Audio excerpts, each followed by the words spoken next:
تھوڑی ہی دیر گزری تھی کہ میں نے دیکھا کہ آپ صلی اللہ علیہ وآلہ وسلم اونٹ کو لیے تشریف لا رہے ہیں۔ عبد المطلب نے آپ صلی اللہ علیہ وسلم کو دیکھ کر کہا، میرے بیٹے، میں تمہارے لیے اس قدر فکر مند ہو گیا تھا کہ شاید اس کا اثر کبھی میرے دل سے نہ جائے۔ عبد المطلب کی بیوی کا نام رقیہ بنت ابو صحفی تھا۔ وہ کہتی ہیں قریش کئی سال سے سخت قحط سالی کا شکار تھے، بارشیں بالکل بند تھیں، سب لوگ پریشان تھے۔ اسی زمانے میں نے ایک خواب دیکھا۔ کوئی شخص خواب میں کہہ رہا تھا، اے قریش کے لوگو، تم میں سے ایک نبی ظاہر ہونے والا ہے، اس کے ظہور کا وقت آ گیا ہے، اس کے ذریعے تمہیں زندگی ملے گی، یعنی خوب بارشیں ہوں گی، سرسبزی اور شادابی ہوگی۔ تم اپنے لوگوں میں سے ایک ایسا شخص تلاش کرو جو لمبے قد کا ہو، گورے رنگ کا ہو، اس کی پلکیں گھنی ہوں، بھویں اور ابرو ملے ہوئے ہوں۔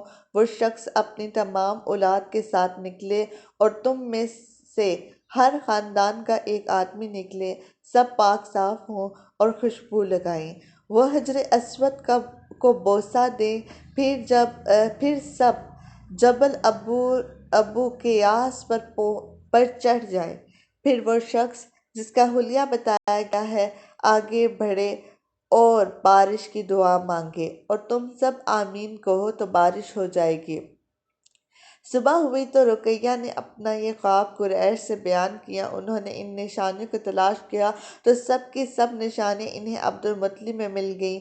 چنانچہ سب ان کے پاس جمع ہوئے، ہر خاندان سے ایک ایک آدمی آیا، ان سب نے شرائط پوری کی۔ اس کے بعد سب ابو قیاس پہاڑ پر چڑھ گئے۔ ان میں نبی اکرم صلی اللہ علیہ وآلہ وسلم بھی تھے۔ آپ صلی اللہ علیہ وسلم اس وقت نوعمر تھے۔ پھر عبد المطلب آگے بڑھے اور انہوں نے دعا کی۔ عبد المطلب آگے بڑھے اور آپ نے دعا کی اور آپ نے کہا، اے اللہ، یہ سب تیرے غلام ہیں، تیرے غلاموں کی اولاد ہیں، تیری باندیاں ہیں اور تیری باندیوں کی اولاد ہیں۔ ہم پر جو برا وقت آ پڑا ہے تو دیکھ رہا ہے، ہم مسلسل قحط سالی کا شکار ہیں۔ اب اونٹ، گائیں، گھوڑے، خچر اور گدھے سب کچھ ختم ہو چکے ہیں اور جانوروں پر بن آئی ہے، اس لیے ہماری یہ خشک سالی ختم فرما دے، ہمیں زندگی اور سرسبزی اور شادابی عطا فرما دے۔ ابھی یہ دعا مانگ ہی رہے تھے کہ بارش شروع ہو گئی، وادیاں پانی سے بھر گئیں۔ لیکن اس بارش میں ایک بہت عجیب بات ہوئی، اور وہ عجیب بات یہ تھی کہ قریش کو یہ سیرابی ضرور حاصل ہوئی، مگر یہ بارش قبیلہ قیاس اور قبیلہ مضر کی قریبی بستیوں میں بالکل نہ ہوئی۔ اب لوگ بہت حیران ہوئے کہ یہ کیا بات ہوئی، ایک قبیلے پہ بارش اور آس پاس کے سب قبیلے بارش سے محروم۔ تمام قبیلوں کے سردار جمع ہوئے، اس سلسلے میں بات چیت شروع ہوئی۔ ایک سردار نے کہا، ہم زبردست قحط اور خشک سالی کا شکار ہیں، جبکہ قریش کو اللہ تعالیٰ نے بارش عطا کی ہے اور یہ عبد المطلب کی وجہ سے ہوا ہے، اس لیے ہم سب ان کے پاس چلتے ہیں۔ اگر وہ ہمارے لیے دعا کر دیں تو شاید اللہ ہمیں بھی بارش دے دے۔ یہ مشورہ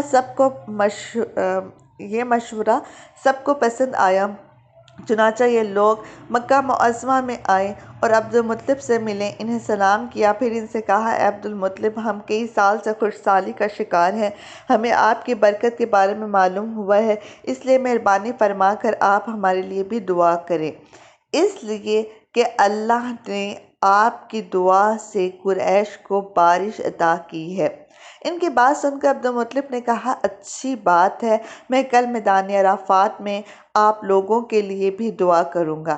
دوسرے دن صبح سویرے عبد المطلب میدان عرفات کی طرف روانہ ہوئے۔ ان کے ساتھ دوسرے لوگوں کے علاوہ ان کے بیٹے اور اللہ کے رسول صلی اللہ علیہ وآلہ وسلم بھی تھے۔ عرفات کے میدان میں عبد المطلب کے لیے کرسی بچھائی گئی، وہ اس پر بیٹھ گئے۔ نبی اکرم صلی اللہ علیہ وآلہ وسلم کو انہوں نے گود میں بٹھا لیا، پھر انہوں نے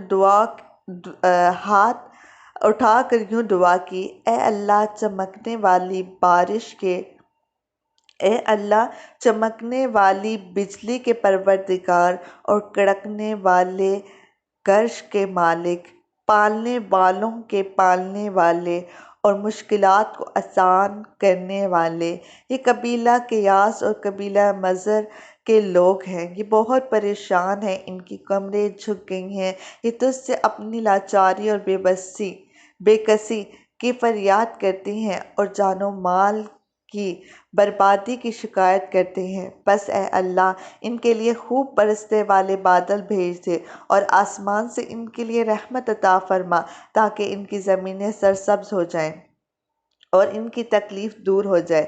عبد المطلب ابھی یہ دعا کر ہی رہے تھے کہ ایک سیاہ بادل اٹھا، عبد المطلب کی طرف آیا اور اس کے بعد اس کا رخ قبیلہ قیاس اور قبیلہ مضر کی بستیوں کی طرف ہو گیا۔ یہ دیکھ کر عبد المطلب نے کہا، اے گروہ قریش اور مضر، جاؤ تمہیں سرابی حاصل ہوگی۔ چنانچہ یہ لوگ جب اپنی بستیوں میں پہنچے تو وہاں بارش شروع ہو چکی تھی۔ آپ 7 سال کے ہو چکے تھے کہ آپ صلی اللہ علیہ وسلم کی آنکھیں دکھنے کو آ گئیں۔ مکہ میں آنکھوں کا علاج کرایا گیا لیکن افاقہ نہ ہوا۔ عبد المطلب سے کسی نے کہا، عکاص کے بازار میں ایک راہب رہتا ہے، وہ آنکھوں کی تکالیف کا علاج کرتا ہے۔ عبد المطلب آپ صلی اللہ علیہ وسلم کو اس کے پاس لے گئے۔ اس کی عبادتگاہ کا دروازہ بند تھا۔ انہوں نے اسے آواز دی، راہب نے کوئی جواب نہ دیا۔ اچانک عبادتگاہ میں شدید زلزلہ آیا۔ راہب ڈر گیا کہ کہیں عبادت خانہ اس کے اوپر نہ گر پڑے، اس لیے ایک دم باہر نکل آیا۔ اب اس نے آپ کو دیکھا تو چونک اٹھا۔ اس سے کہا، اے عبد المطلب، یہ لڑکا اس امت کا نبی ہے، اگر میں باہر نہ نکل آتا تو یہ عبادتگاہ ضرور مجھ پر گر پڑتی۔ اس لڑکے کو فوراً واپس لے جاؤ اور اس کی حفاظت کرو، کہیں یہودیوں یا عیسائیوں میں سے کوئی اسے قتل نہ کر دے۔ پھر اس نے کہا، اور رہی بات اس کی آنکھوں کی تو آنکھوں کی دعا تو خود اس کے پاس موجود ہے۔ عبد المطلب یہ سن کر حیران ہوئے اور بولے، ان کے اپنے پاس ہے؟ میں سمجھا نہیں۔ ہاں، ان کے لعب دہن ان کی آنکھوں میں لگائے۔ انہوں نے ایسا ہی کیا اور آنکھیں فوراً ٹھیک ہو گئیں۔ سبحان اللہ۔ پرانی آسمانی کتابوں میں آپ صلی اللہ علیہ وسلم کی بہت سی نشانیاں لکھی ہوئی ہیں، ان کی تفصیل بہت دلچسپ ہے۔ یمن میں ایک قبیلہ حمیر تھا، وہاں ایک شخص سیف بن یزان تھا، وہ سیف حمری کہلاتا تھا۔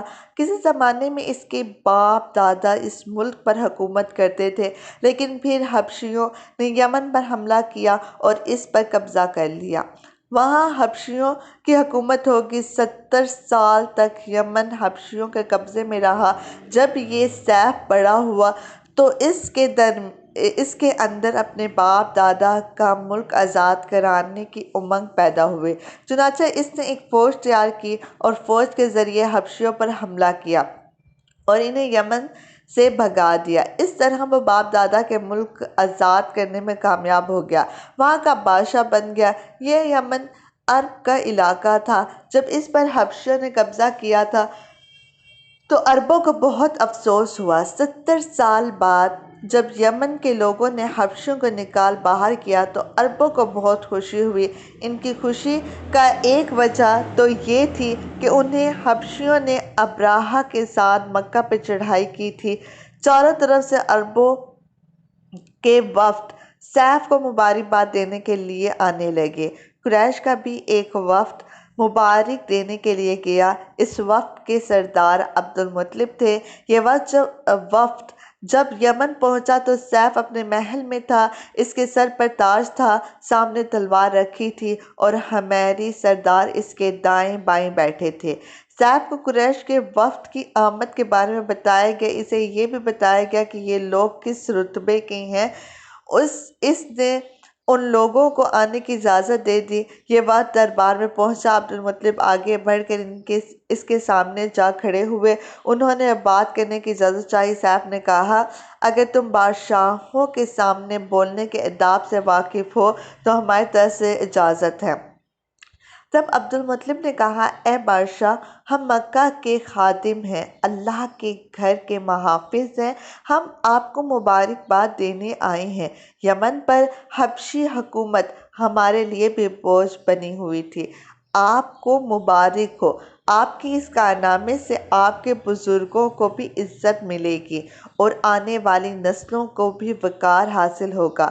سیف ان کے الفاظ سن کر بہت خوش ہوا، بے اختیار بول اٹھا، اے شخص، تم کون ہو؟ کیا نام ہے تمہارا؟ انہوں نے کہا، میرا نام عبد المطلب بن ہاشم ہے۔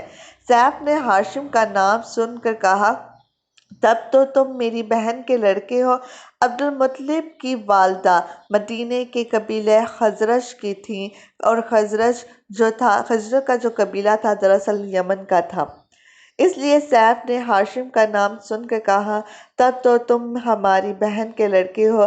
پھر اس نے کہا، ہم آپ سب کو خوش آمدید کہتے ہیں، آپ کے جذبات کی قدر کرتے ہیں۔ اس کے بعد قریش کے وفد کو سرکاری مہمان خانے میں ٹھہرا دیا گیا، ان کی خوب خاطر مدارت کی گئی، یہاں تک کہ 1 ماہ گزر گیا۔ 1 ماہ کی مہمان نوازی کے بعد سیف نے انہیں بلایا۔ عبد المطلب کو اپنے پاس بلا کر اس نے کہا، اے عبد المطلب، میں اپنے علم کے پوشیدہ رازوں میں سے ایک راز تمہیں بتا رہا ہوں، تمہارے علاوہ کوئی اور ہوتا تو میں ہرگز نہ بتاتا۔ تم اس راز کو اس وقت تک راز ہی رکھنا جب تک کہ خود اللہ تعالیٰ اس راز کو ظاہر نہ فرما دے۔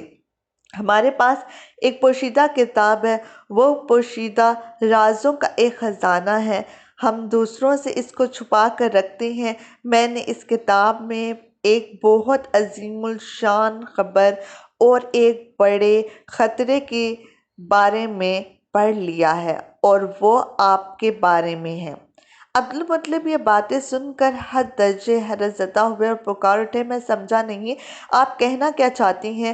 سنو عبد المطلب، جب تہامہ کی وادی یعنی مکہ میں ایسا بچہ پیدا ہو جس کے دونوں کندھوں کے درمیان بالوں کا گچھا یعنی مہر نبوت ہو تو اسے امامت اور سرداری حاصل ہوگی اور اس کی وجہ سے تمہیں قیامت تک کے لیے اعزاز ملے گا اور عزت ملے گی۔ عبد المطلب نے یہ سن کر کہا، اے بادشاہ، اللہ کرے آپ کو بھی ایسی خوشبختی میسر آئے۔ آپ کی ہیبت مجھے روک رہی ہے، ورنہ میں آپ سے پوچھتا کہ اس بچے کا زمانہ کب ہوگا۔ بادشاہ نے جواب میں کہا، یہی اس کا زمانہ ہے، وہ اسی زمانے میں پیدا ہوگا یا پیدا ہو چکا ہے۔ اس کا نام محمد ہوگا، اس کی والدہ کا انتقال ہو جائے گا، اس کے دادا اور چچا اس کی پرورش کریں گے۔ ہم بھی اس کی آرزو مند رہے ہیں کہ وہ بچہ ہمارے ہاں پیدا ہو۔ اللہ تعالیٰ اس سے کھلے عام ظاہر فرمائے گا اور اس کے لیے ہم میں سے یعنی مدینہ کے قبیلہ خزرج میں اس نبی کے مددگار بنائے گا۔ ہم میں سے اس نے اس لیے کہا کہ خزرج اصل میں یمن کے لوگ تھے، اس کے ذریعے اس نبی کے خاندان اور قبیلے والوں کو عزت حاصل ہوگی اور ان کے ذریعے اس کے دشمنوں کو ذلت ملے گی اور ان کے ذریعے وہ تمام لوگوں سے مقابلہ کرے گا اور ان کے ذریعے زمین کے اہم علاقے فتح ہو جائیں گے۔ وہ نبی رحمان کی عبادت کرے گا، شیطان کو دھمکائے گا، آتش گدوں کو ٹھنڈا کرے گا یعنی آگ کے پجاریوں کو مٹائے گا، بتوں کو توڑ ڈالے گا۔ اس کی ہر بات آخری فرمان ہوگی، اس کے احکامات انصاف والے ہوں گے اور نیک کاموں کا حکم دے گا، خود بھی ان پر عمل کرے گا، برائی سے روکے گا، ان کو مٹا ڈالے گا۔ عبد المطلب نے صاحب بن یزن کو دعا دی، پھر کہا کچھ اور تفصیل بیان کریں۔ بات ڈھکی چھپی ہے اور علامتیں پوشیدہ ہیں، مگر اے عبد المطلب، اس میں شبہ نہیں کہ تم اس کے دادا ہو۔ عبد المطلب یہ سن کر فوراً سجدے میں گر گئے، اور پھر سیف نے ان سے کہا، اپنا سر اٹھاؤ، اپنی پیشانی اونچی کرو اور مجھے بتاؤ جو کچھ میں نے تم سے کہا ہے، کیا تم نے ان میں سے کوئی علامت اپنے ہاں دیکھی ہے؟ اس پر عبد المطلب نے کہا، ہاں، میرا ایک بیٹا تھا، میں اسے بہت چاہتا تھا۔ میں ایک شریف اور معزز لڑکی آمنہ بنت وہب عبد المناف سے اس کی شادی کر دی۔ وہ میری قوم کے انتہائی باعزت خاندان سے تھی۔ اس سے میرا بیٹے کے ہاں ایک لڑکا پیدا ہوا، میں نے اس کا نام محمد رکھا۔ اس بچے کا باپ اور ماں دونوں فوت ہو چکے ہیں۔ اب میں اور اس کے چچا ابو طالب اس کی دیکھ بھال کرتے ہیں۔ اب سیف نے ان سے کہا، میں نے تمہیں جو کچھ بتایا ہے وہ واقعہ اسی طرح ہے۔ اب تم اپنے پوتے کی حفاظت کرو، اسے یہودیوں سے بچائے رکھو، اس لیے کہ وہ اس کے دشمن ہیں۔ یہ اور بات ہے کہ اللہ تعالیٰ ہرگز ان لوگوں کو ان پر قابو نہیں پانے دے گا، اور میں نے جو کچھ آپ کو بتایا ہے اس کا اپنے قبیلے والوں سے ذکر نہ کرنا۔ مجھے ڈر ہے کہ ان باتوں کی وجہ سے ان لوگوں میں حسد اور جلن نہ پیدا ہو جائے۔ یہ لوگ سوچ سکتے ہیں یہ عزت اور بلندی آخر انہیں کیوں ملنے والی ہے۔ یہ لوگ ان کے راستے میں رکاوٹیں کھڑی کریں گے۔ اگر یہ لوگ اس وقت تک زندہ نہ رہے تو ان کی اولادیں یہ کام کریں گی۔ اگر مجھے یہ معلوم نہ ہوتا کہ اس نبی کا ظہور سے پہلے ہی موت مجھے آ لے گی تو میں اپنے اونٹوں اور قافلے کے ساتھ روانہ ہوتا اور ان کی سلطنت کے مرکز یثرب پہنچتا، کیونکہ میں اس کتاب میں یہ بات پاتا ہوں کہ شہر یثرب اس کی سلطنت کا مرکز ہوگا، اس کی طاقت کا سرچشمہ ہوگا، ان کی مدد اور نصرت کا ٹھکانہ ہوگا اور ان کی وفات کی جگہ ہوگی، اور انہیں دفن بھی یہیں کیا جائے گا۔ اور ہماری کتاب پچھلے علوم سے بھری پڑی ہے۔ مجھے پتہ ہے اگر میں اسی وقت ان کی عظمت کا اعلان کروں تو خود ان کے لیے اور میرے لیے خطرات پیدا ہو جائیں گے۔ یہ ڈر نہ ہوتا تو میں اسی وقت ان کے بارے میں یہ تمام باتیں سب کو بتا دیتا، عربوں کے سامنے ان کی سربلندی اور اونچے رتبے کی داستانیں سنا دیتا، لیکن میں نے یہ راز تمہیں بتایا ہے، تمہارے ساتھیوں میں سے بھی کسی کو نہیں بتایا۔ اس کے بعد اس نے عبد المطلب کے ساتھیوں کو بلایا، ان میں سے ہر ایک کو 10 حبشی غلام، 10 حبشی باندیاں اور دھاری دار یمنی چادریں، بڑی مقدار میں سونا چاندی، 100 اونٹ اور عنبر کے بھرے ڈبے دیے، اور پھر عبد المطلب کو اس نے 10 گنا زیادہ دیا اور بولا، سال گزرنے پر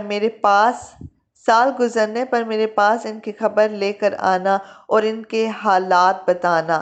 سال گزرنے سے پہلے ہی اس بادشاہ کا انتقال ہو گیا۔ عبد المطلب اکثر اس بادشاہ کا ذکر کیا کرتے تھے۔ آپ کی عمر 8 سال کی ہوئی تو عبد المطلب کا انتقال ہو گیا۔ اس طرح ایک عظیم سرپرست کا ساتھ چھوٹ گیا۔ اس وقت عبد المطلب کی عمر 95 سال تھی۔ تاریخ کی بعض کتابوں میں ان کی عمر اس سے بھی زیادہ لکھی ہے۔ جس وقت عبد المطلب کا انتقال ہوا آپ ان کی چارپائی کے پاس موجود تھے۔ آپ رونے لگے۔ عبد المطلب کو ارجون کے مقام پر ان کے دادا قصہ کے پاس دفن کیا گیا۔ مرنے سے پہلے انہوں نے نبی اکرم صلی اللہ علیہ وسلم کو اپنے بیٹے ابو طالب کے حوالے کیا۔ اب ابو طالب آپ صلی اللہ علیہ وسلم کے نگران ہوئے۔ انہیں بھی آپ صلی اللہ علیہ وسلم سے بے تحاشا محبت ہو گئی۔ ان کے بھائی عباس اور زبیر بھی آپ صلی اللہ علیہ وسلم کا بہت خیال رکھتے تھے۔ پھر زبیر کا بھی انتقال کر کے تو آپ صلی اللہ علیہ وسلم کی نگرانی آپ صلی اللہ علیہ وسلم کے چچا ابو طالب ہی کرتے رہے۔ انہیں بھی نبی اکرم صلی اللہ علیہ وسلم سے محبت تھی۔ جب انہوں نے آپ صلی اللہ علیہ وسلم کی برکات دیکھی، معجزے دیکھے، تو ان کی محبت میں اور اضافہ ہو گیا۔ یہ مالی اعتبار سے کمزور تھے۔ 2 وقت سارے گھرانے کو پیٹ بھر کر کھانا نہیں ملتا تھا، لیکن جب نبی اکرم صلی اللہ علیہ وسلم کے ساتھ کھانا کھاتے تو تھوڑا کھانا بھی ان سب کے لیے کافی ہو جاتا، سب کے پیٹ بھر جاتے۔ اسی لیے جب دوپہر یا رات کے کھانے کا وقت ہوتا تو اور سب دسترخوان پر بیٹھتے تو ابو طالب ان سے کہتے، ابھی کھانا شروع نہ کرو، میرا بیٹا آ جائے پھر شروع کرنا۔ پھر آپ صلی اللہ علیہ وسلم تشریف لے آتے اور ان کے ساتھ بیٹھ جاتے۔ آپ صلی اللہ علیہ وسلم کی برکت اس طرح ظاہر ہوتی کہ سب کے سیر ہونے کے بعد بھی کھانا بچ جاتا۔